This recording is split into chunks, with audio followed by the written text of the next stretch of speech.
Welcome to Dark Hour Tales. Tonight's tale is The Voice Downstairs. Claire Morgan had spent almost 2 years telling Robbie that the next house would be better. The flat they moved into after her separation had never been intended to last.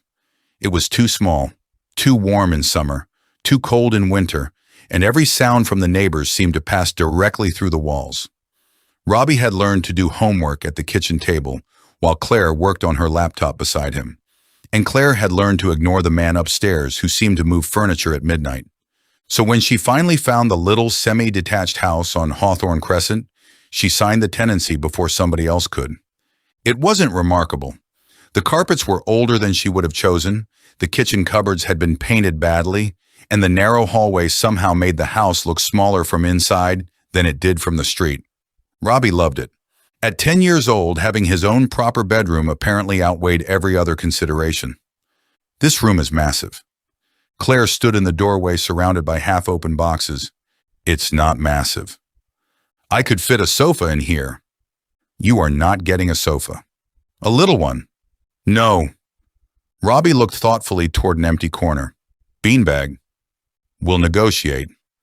That was how most conversations between them worked.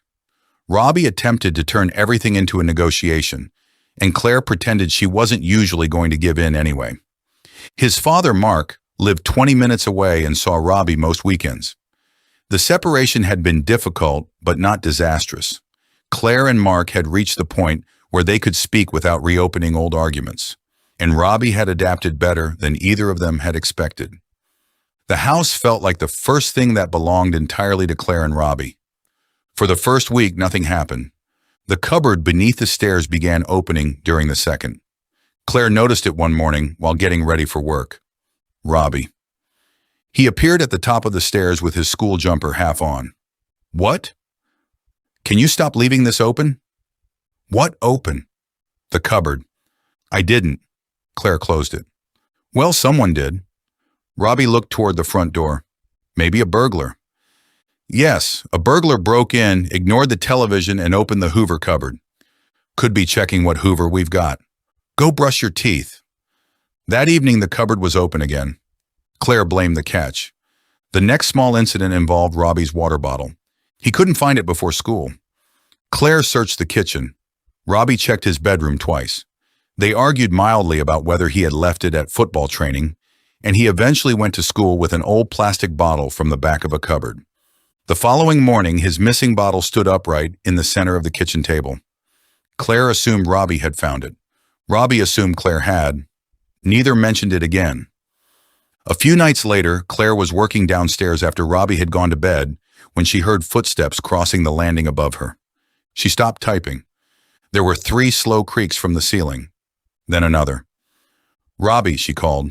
You're supposed to be asleep. Nothing. Claire waited. Robbie. No answer. She went upstairs. His bedroom door was partly open. Robbie was asleep on his side facing the wall, one hand beneath his pillow. Claire stood there for a few seconds before quietly closing the door.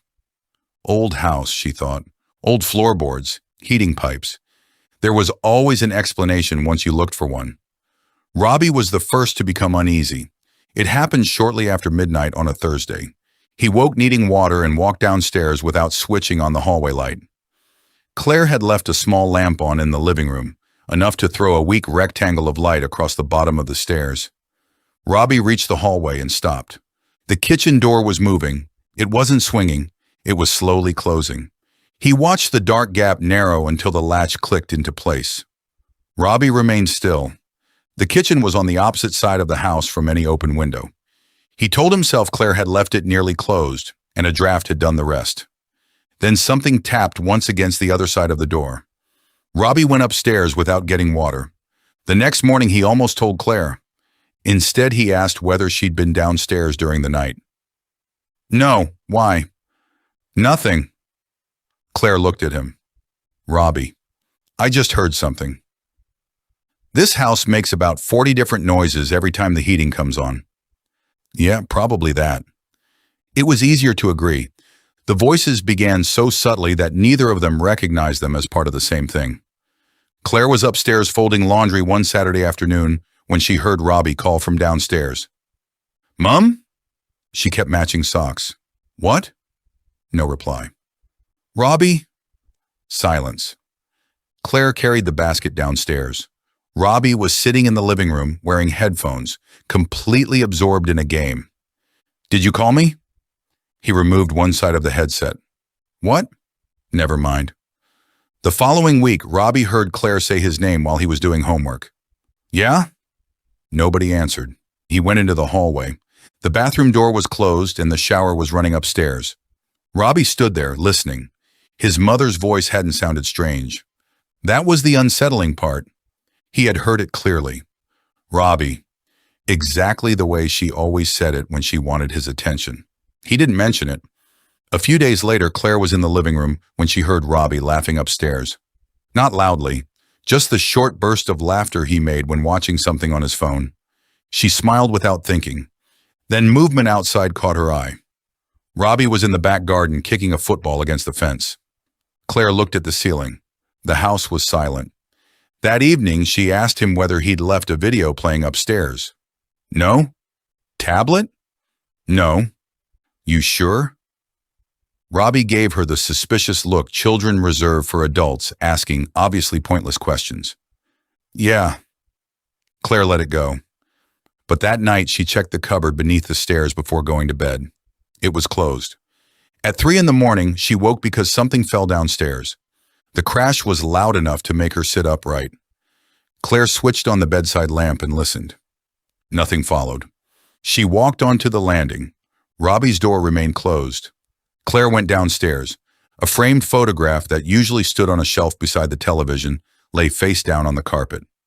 The shelf itself was stable. Nothing else had moved. Claire picked the photograph up. It was one of Robbie at 7 years old, missing one front tooth and grinning beside his father at the beach. She returned it to the shelf. As she turned, the cupboard beneath the stairs creaked open. Claire stared at it. The door moved perhaps 3 inches and stopped. She crossed the hallway and pushed it closed firmly. The next morning, she bought a new magnetic catch. For 3 days, the cupboard stayed shut. Then Robbie came home from school before Claire on a wet Monday afternoon. He dumped his bag beside the stairs and went to the kitchen. The house was quiet. He was halfway through making toast when he heard 3 knocks. Robbie stopped. 3 slow taps. From the hallway. He looked through the kitchen doorway. Nothing. Another 3 knocks. This time he knew where they came from. The cupboard. Robbie didn't move. His toast popped up behind him and made him flinch. Then from inside the cupboard, his mother said, "Robbie?" He stared at the door. The voice was muffled slightly by the wood. "Robbie?" His hand moved automatically toward his pocket. He took out his phone. Before he could unlock it, the screen lit up. Mum calling. Robbie answered immediately. "Hello?" "Hey, I'm leaving now. Do you want me to pick anything up?" Robbie looked at the cupboard. "No." "You all right?" "Yeah." There was another quiet knock from beneath the stairs. Robbie stepped backwards. "Actually, can you come home?" Claire heard something in his voice. "I'm already on my way. What's happened?" "Nothing. Just come home." Robbie waited in the front garden until her car arrived. He told her about the knocking. He did not tell her about the voice. Not yet. Claire opened the cupboard herself. Coats, Hoover, toolbox, nothing else. She crouched and checked the back wall for any gaps. "Mouse, maybe." It didn't sound like a mouse. What did it sound like? Robbie hesitated. "Knocking." Claire studied his face. "You can tell me if something scared you." "I know." But he still said nothing about hearing her voice. That evening, Claire began noticing how much the house had changed without actually changing at all. The hallway seemed darker than she remembered. She caught herself looking toward the cupboard whenever she passed it. Every creak from upstairs made her stop and listen. 2 nights later, Robbie was already asleep when Claire went into the bathroom to brush her teeth. As she stood at the sink, she heard voices from his room. Robbie's first. "No." Claire paused. A few seconds passed. Robbie spoke again. "I don't know." Claire put down her toothbrush. There was another pause, and then, "Mum said I'm not allowed." Claire crossed the landing and opened his bedroom door. Robbie was lying in bed reading. He looked up. What? Who are you talking to? No one. I just heard you. Robbie frowned. I wasn't talking. Claire looked around the room. His phone was charging on the desk. You haven't been on a call? No. Claire walked back onto the landing. Robbie sat up. Mom? She turned. He looked nervous now. I heard you the other day. Heard me what? Calling me. Claire didn't answer immediately. When? When you were in the shower. She felt something cold settle behind her ribs. Why didn't you tell me? Because I thought I'd imagined it. Robbie hesitated. And yesterday, in the cupboard, Claire's face changed. What about the cupboard? It sounded like you. Neither spoke for several seconds. Claire sat beside him. Exactly like me? Robbie nodded. Then my phone rang, and you were at work. Claire wanted to offer him a sensible explanation. She couldn't find one. That night, Robbie slept in her room. Claire barely slept at all. Shortly after 2, she heard something move downstairs. A scrape, then a soft click. She remained still. From the hallway below came her own voice. Robbie, come downstairs. Claire's entire body tightened. The voice was hers. Not approximately hers. Hers. She looked at Robbie sleeping beside her. The voice came again. Robbie! Claire reached across and locked the bedroom door. Nothing else happened. By morning, daylight had made the memory feel less possible. Claire considered calling the police, then imagined herself explaining that somebody in an empty hallway had spoken using her voice. Instead, she phoned Mark. She didn't tell him everything, just that Robbie had been unsettled by noises, and she wanted him to stay there over the weekend. Robbie objected. I'm not leaving you here. I am 36, Robbie. You're scared too. Claire looked at him. Children occasionally said things with a directness adults spent years learning to avoid. I'm not staying here alone either, she admitted. They agreed to spend the weekend with Claire's sister, but before they left, the staircase happened. It was Friday night. They had decided to go in the morning. Claire had packed 2 bags and left them beside the front door. At 11:30, she went to bed. Robbie stayed awake reading. The house settled around them. At 12:14, Robbie heard his mother call from downstairs. Robbie? He looked toward his bedroom door. There was nothing unusual in her voice. Mom? Come down here a second. Robbie put his book aside. He assumed she'd forgotten something while packing. He opened his bedroom door. The upstairs landing was dark except for the weak blue glow of a nightlight outside the bathroom. What is it? From downstairs. Just come here. Robbie walked toward the staircase. The stairs turned halfway down, and from the upper section he could see only the wall and part of the hallway ceiling below. He descended slowly. Mom? No answer. He reached the bend. Then Claire's voice came from beneath him. Robbie. Closer now, directly below. Robbie put one hand on the banister. He took another step. Behind him upstairs, a door opened. Robbie? He stopped. For a moment his mind refused to arrange what he had heard. Then his real mother spoke from the landing. What are you doing? Robbie turned. Claire stood outside her bedroom in a dressing gown, hair loose around her shoulders. His face emptied. Claire saw it immediately. What? Robbie stared at her. You called me. No, I didn't. From downstairs, Claire's voice said, Robbie? Neither of them moved. Claire's eyes shifted toward the darkness below him. Robbie gripped the banister. The voice came again, perfectly calm. Come here. Claire crossed the landing. Robbie, come back up. He moved, and at first slowly. Then whatever paralysis had held him broke, and he ran up the remaining stairs. Claire pulled him toward her. They backed into her bedroom and locked the door. For almost a minute, nothing happened. Then someone walked along the hallway downstairs. One step, another. They stopped beneath the bedroom. Claire called the police. 2 officers searched the entire house. Windows locked. Doors intact. No sign anyone had entered. The cupboard beneath the stairs was empty. Claire and Robbie left before sunrise. They stayed with Claire's sister Helen for 3 nights.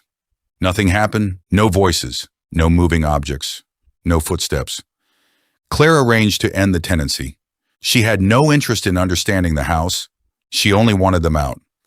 On Tuesday afternoon, they returned to collect clothes, paperwork, and Claire's work equipment. Helen came with them and stayed until early evening. The house seemed absurdly ordinary in daylight. Claire began wondering whether exhaustion and fear had somehow distorted what they had experienced. Then Helen left. Claire intended to stay only another hour. Robbie remained upstairs packing books. Claire stood in the hallway. "If I call you, don't just come running." Robbie looked down from the landing. "What?" "If either of us hears the other from somewhere we can't see, we find each other first." Robbie nodded. "We need a password." Despite everything, Claire almost smiled. "A password? So we know it's actually us." "Fine, pick one," Robbie thought. "Purple penguin." "Seriously?" "You said pick one." "Purple penguin." They repeated it once. That was all. 20 minutes later, Claire was in the kitchen when she heard Robbie behind the closed door. "Mom?" She stopped packing. The voice came again. "It's me." Claire stared at the door. Then, "Purple penguin." Every hair along her arms rose. She took out her phone and called Robbie. His ringtone began upstairs. The voice behind the kitchen door stopped. Robbie answered. "Mom, lock your bedroom door." "What?" "Now." Claire heard him move. Then from upstairs her own voice shouted, "Robbie, open the door!" Robbie gasped through the phone. Claire ran into the hallway and the lights went out. Something slammed upstairs, then another door. The cupboard beneath the stairs flew open hard enough to strike the wall. Claire switched on her phone torch. "Robbie!" She stopped herself. No calling, no trusting voices. She ran upstairs. From the living room behind her came Robbie's voice. "Mom, help me." Claire kept climbing. "Mom!" It sounded terrified.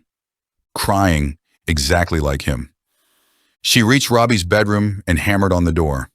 "It's me." "Password." Claire almost laughed from sheer panic. "Purple penguin." The door opened. Robbie grabbed her. Downstairs, Robbie's voice screamed, "Mom!" Claire shut the bedroom door. For several seconds, they stood together. The house seemed to move around them. Drawers opened. Something crashed in the kitchen. Footsteps ran up the stairs and stopped outside the room. Then Claire's voice spoke from the other side of the door. "Robbie, open this." He looked at her. Claire held one finger against her lips. Her voice outside changed. "Purple penguin." Robbie began to cry silently. The handle moved. Claire pushed the desk against the door. "We're leaving." "How?" "Together." They waited until the handle stopped moving. Then Claire pulled the desk aside. She opened the door. Empty landing. She took Robbie's hand. Neither let go. They moved toward the stairs. Halfway down, something began knocking from inside the cupboard. 3 slow knocks. Then Claire's voice whispered from within it. "Robbie?" Claire kept walking. The front door was 10 feet away. Behind them, from upstairs, Robbie began screaming. Not speaking. Screaming. Claire felt Robbie's hand tighten around hers. They reached the door. The lock wouldn't turn. Claire pulled harder. Behind them, footsteps descended the stairs. One at a time, Robbie began saying, "Mom," under his breath. "I know." The lock turned. Claire opened the door. As they stepped outside, her own voice spoke from the darkness behind them. "Don't leave me." Claire pulled Robbie into the street. They ran to the car without looking back. Helen's house felt different after that. Safe, but only because Claire and Robbie needed to believe somewhere could be. They slept in separate rooms again after a week. After 2 weeks, Robbie stopped asking whether Claire had heard anything during the night. The tenancy on Hawthorne Crescent ended. Claire never returned. A removal company collected the furniture during daylight. Nothing unusual happened. For nearly a month, there were no voices. Then, shortly after midnight on a Sunday, Claire woke in Helen's spare bedroom. Someone was calling from upstairs. "Mom?" Claire opened her eyes. Robbie was staying in the bedroom directly above her. "Mom?" She sat up. The voice sounded frightened. Claire reached for the lamp. Before she could switch it on, the bedroom door opened. Robbie stepped inside. He was pale. "Did you hear that?" Claire looked toward the ceiling. From the empty bedroom upstairs came Robbie's voice. "Mum?" Claire got out of bed. Robbie moved beside her. Neither answered. Above them, something crossed the floor. Slowly, then stopped directly over their heads. For several seconds there was silence. And then from upstairs, Claire's own voice said, "Robbie, come here."